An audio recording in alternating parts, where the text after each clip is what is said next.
finally tonight, growing backyard tomatoes has always been a tradition in our area. In tonight's trip back down the Pennsylvania Road, Mike Stevens takes us back to this very week in 1984. He met a tomato grower in Chickashinny who believed February floodwaters would bring a banner crop in August.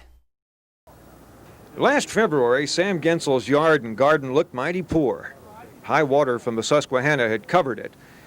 But Sam thought that okay. He said it helped the garden. Why, just the year before, Sam claimed one tomato plant alone had 4 bushels on it.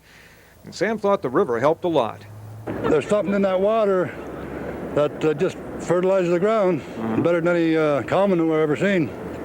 I thought then that the next growing season I ought to visit here and check those tomatoes out for myself. Well, it's summer. Things are pretty much back to normal along the Susquehanna. Did all that water of last February help Sam's garden out? We'll see. Well, here they are. Not as good as advertised, but then the season has been late. This year it was on the 19th of May before I got them planted, and then after I did plant them, it seemed every other day it rained. Then these won't grow much more, will they, Sam? Certainly not to the 8 feet you thought. They'll make it to the top and 18 inches over the top of these stakes. That's providing the good Lord is with us this time, not against us. Okay, Sam, but now about the river water. There's a few red tomatoes here, but not enough to prove that water is good for anything more than getting things wet. I got a piece of grass here.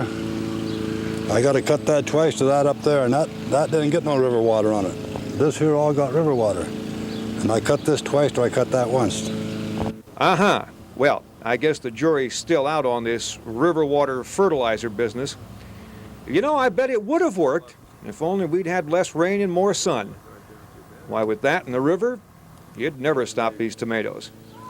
I'm Mike Stevens, News Watch 16 on the Pennsylvania Road in Chickashinny.